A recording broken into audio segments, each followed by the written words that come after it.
Welcome to another Ask Arlington. I'm Jay Warren. Ask Arlington is a show that is dedicated to answering the questions you have about what's happening here in our city. And on this episode, we're focusing on the new downtown library that will open to the public on Saturday, June 16th, located north of City Hall. I'm sure many of you have seen it by now. The new library will offer the community 3 floors of amenities, including digital printing, computers and tablets, zoned areas for kids and teens, meeting spaces, and much more. Actually, I should say much, much more. Joining us now to talk more about the library is really the mastermind behind what we're seeing going on over here in downtown Arlington, is Yoko Masamoto. Thank you so much for being here with us. Thanks for having me. I appreciate it. We really are impressed with all you've got going on over there. Thanks. I think the residents are as well. We got some great questions from them. Okay, great. But before we get to those, I thought maybe you'd give us a little bit of detail about what should we be excited about when we go in that first time. Well, okay, this is my spiel. I think one of my favorite things about this building is, I always tell people, you're going to go into this library and you might see some things and you're like, why did they choose that paint color? And that's okay, because they will find a space that is their zone. So I think that we built a building that actually really meets the needs and the vibes of a lot of different people in our community. So if you have young children, there's a space that allows children to kind of explore and be children. But if you want that traditional library vibe, then there's also a space for that quiet library experience. So I think that's the best aspect of this building. Yeah, one of the things that I was struck with, because we did kind of a behind the scenes tour of it, is how thoughtful everything was. I mean, down to almost every square inch. Yeah. I mean, how you've designed the progress that you'll get, or the progression you'll get from one end of one room to the next end of the room. And it's very thoughtful and purposeful. Right. And I think we wanted to really align the space with the changing programming needs of our library. So, for example, what you're talking about, maybe the children's area.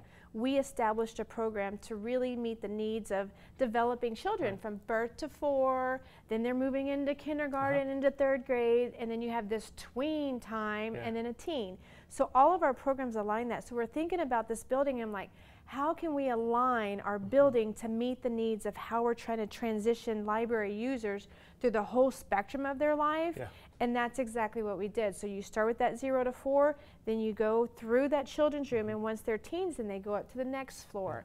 And so there are many different aspects of how we kind of design that to kind of align with how we're planning our programs, or even casual events that we're trying to reach out to new audiences in our community. But down to how a 4-year-old might look at a book as opposed to a 12-year-old, and how you display that. Yes, exactly. You've thought of all those things. We did, and I'm so glad you brought that up, because we did a study, and we had asked parents and we, not the toddlers, because they really wouldn't give us an answer, but we asked the parents how their kiddos search for books and how parents search for books of children, parents of young children.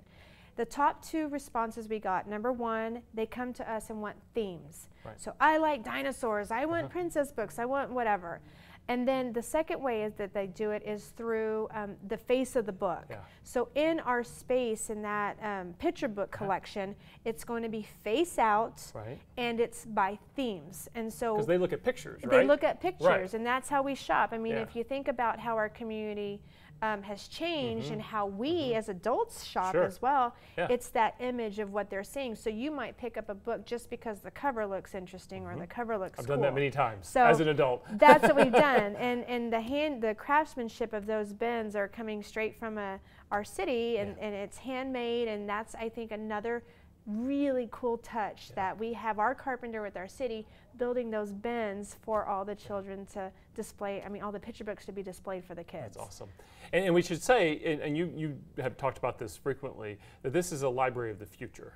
So we're not thinking about just a place, because we get this question sometimes, well, people don't read actual books anymore, which they do, but they also read ebooks, and there's computers and all the online, and you've thought about all those things as well and incorporated that into this library of the future. Yeah, absolutely. I think books, I want to point out, books are definitely still a big part of what we do. We get a lot of people coming in for books, but like you said, we might need large print books for our populations that you know, the normal print won't work. Then we have audiobooks, we have ebooks, and that you see nationally across the country. I think, though, one of the important things of where we're moving libraries to become places for people to connect. And what I mean by that is we are so ingrained in our technology, and technology is fantastic because we have technology in that building. But in many ways, technology in some weird way disconnects us from that human kind of conversation and contact.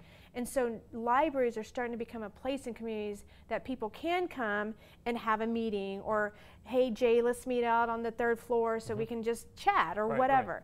And so we wanted to kind of establish different types of seating areas. So you could have a meeting room for people who want to have formal meetings or study groups, but then we needed to make sure we had casual seating for people who just want to come and have a place to hang out and chat with friends and just enjoy each other in a way that technology doesn't allow us in that human connection. And I think that's key in libraries. So you've got it with outdoor patios on like 3rd floor spaces. Yeah. You've got it in activity rooms. You've got it in meeting rooms. You've got it.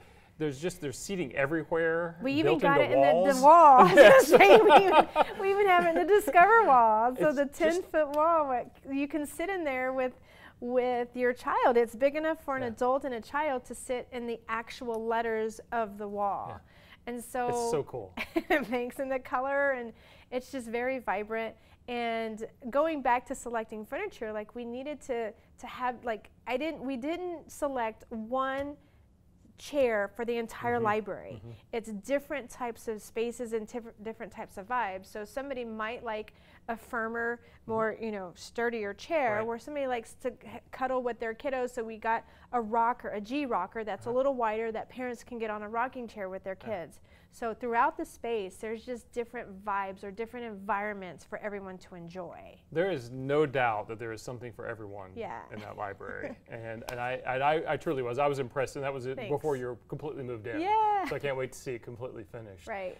Our residents did have a lot of questions, and so let's get to a few of those. And our first one comes to us from Janet. She wants to know about parking. Perfect. Before you can get in to see it, you got to park, right? Exactly. So, and we have some new options there, right? Yeah, so parking, let me start off with the handicap parking. The handicap parking is actually on site. So the library, City Hall, in that one area. So we have our handicap parking along Center Street, and then we also have some that come off of Pecan into the main area. The 2 sides. The 2 sides, and then parking garage across the street, across Center Street. The first and half of the second is public parking. And that's the 101 Center. 101 Center parking, and there's no cost there, so people can go in and park. And then the other option would be right west of City Hall, where it's staff/community parking. That is going to be another possibility for people to park. And also in the lot across the railroad tracks by Mellow Mushroom, kind of in downtown, and you can walk across the tracks there and have that's easy also access. available. So basically on all sides of the library, there's going to be parking available. Ample parking. Ample parking. Sure. Very good. All right. Well, our next question comes to us from Priscilla. Okay. And this is an interesting one I hadn't thought of. What is the internet speed at the library? The internet speed at the library, let me tell you, that was the #1 thing that I had on my project, to make sure we have sufficient internet speeds, because we go in. So we're looking at 100 megabytes right now is what we're testing, but we haven't really finalized that, because we want to make sure once we open the building, we come in, the first month is really just going to be observing how our community is using it. And so the things that we're looking at, like now people walk in with a cell phone, an iPad, and maybe a laptop, and they're coming in, and so we're wanting to make sure that all 3 of those devices aren't sucking out all the Wi-Fi from the building. So we're looking at ways where you can log on and say, yes, I'm using this, so it just doesn't automatically connect. And so that will help do that. But we're working with our city IT to manage, once we open, do we need to add more? What do we need to do to make sure we have sufficient Wi-Fi for everyone? Because that'll be better everybody's for people's connected. data plans anyway. Yes, right? yes, absolutely. And so that is one of the things I'm going to do in people watching that first month, and we're watching that very closely of how we can add some more. Anytime you open a new facility, you do kind of want to have a little checklist of things like what can we tweak to make it even better. Exactly. It's hard to believe that you can make that building better, but I'm sure there are things along the way that we can. I mean, and we always have to do that. As a director of a library, I need to always look at how our community lifestyle is changing with what's happening, and how can we align with what's going on, and how many things that they stream and things like that. So.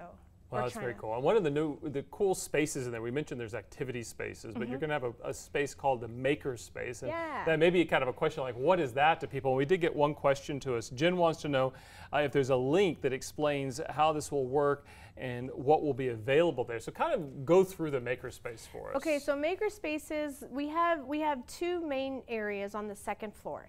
And one of them is really focused on the arts. So it could be somebody can come in and we have sewing classes, there's embroidery machines, we might have a crochet class or art class. So it's more focused towards the creative kind of art side of it. There's an adjoining room and there, you walk through the space, it's 2 rooms divided by a barn door. So we can close it, have 2 programs going on at once, open it and have a big space. On the other side of that barn wall is more of the STEM type. So we're going to have our 3D printers, we'll have the vinyl cutters, we'll have small tools, some traditional tools that people can use to just really go in there and create. So that's the space. We're working on getting that online. We're not there yet because we're working through all the guidelines of how that's used, but library card holders can come in. With some of those devices, they will need to get certifications, like they'll come to a class at the library, get the certification, and then they can use it on their own, or they can actually attend the class. So maybe we'll have a sew your own skirt class with mom and daughter type thing. And the Yoko will lead? Yes, I know how to sew one skirt and I'm gonna do it. I'm just like, bring 2 yards of fabric and then we'll walk them through it. So we have a mix. It's either open space for people who have the certification that can use it. We'll have class time and we'll have training times as well. So it's going to be a mixed use of it. So explain to me where you can, I don't know, maybe it's usual or the norm to have a sewing machine in a library. I'm guessing not. Yeah, no. Where did you come up with that idea? Well, I think libraries across the country have, there is a transition. If you think about libraries traditionally, people came to libraries to grab materials, books and items that were created by somebody else. An author wrote this, I come and check it out and get resources. Libraries have been changing to this trend where now there's spaces that they can actually come and create. So you have some library systems that might have a sewing machine program for teens or something, but then you might have somebody who's checking out fishing gear or things. So it depends on the community to see what are the high needs and how can libraries help people connect with those needs. But for us, it was a teen program that we were really interested in doing. We wrote a grant. And we received 3 sewing machines at the time, and we were just going to do simple things to teach teens how to sew. And it became popular, so we got another grant, and we have more sewing machines in there. But it's just another way to connect human-wise. I mean, if you can get a volunteer, let's say a lady or a man who know how to sew very well, they can teach young children this skill set that, I mean, you know, you might not even know that you had a knack for sewing, but you come to the library and take this class, and you might totally love it. And so we tried to provide a lot of different things that we saw in the community or programmings that we wanted to do to introduce our community to new things. Yeah, you think, I think about a library, it's like, I'll go check out a book to learn how to sew. Not be able to actually go into a room. Oh no, that's what's fantastic. Do it hands-on. Yeah, no, that's what's fantastic about this space. We're able to do that. Awesome. And just, I don't know, somebody had asked me and I was like, you know what, it's important for us to actually introduce those things because you will find that you had a talent that you didn't even know that was hidden inside. And we haven't even hit on the genealogy space or the book in a box, or I mean, you've got all sorts of other things, the way you sort books and how kids can watch the sorting happen. We'll leave it at that just to say there's a lot that's going on in this space. You guys have done a fantastic job. And we can't wait for the June 16th opening. Thank you, Jay. And it's starting at what time? We're going to have the ribbon cutting at 10:30. We'll open right after we do the ribbon cutting, and we're going to be open till 6 o'clock that evening. And then we'll close the building for a few hours and open it back up at 8 to 10 o'clock for after hours at the library. And then starting the next Monday, your regular hours? Well, actually Sunday, the next day. Father's Day will be open from 2 to 6, so that starts our regular hours. So it would be a great first Father's Day for people to come to the downtown library. That's awesome. Well, congratulations. Thank you, Jay. I appreciate it. Thanks. And thank you at home for sending those questions. Some great questions from you. Come out on June 16th if you can for the opening, or any time after that. You're going to be blown away, I promise. That's all the time we have for now. Tune in next time. We'll answer more of your questions.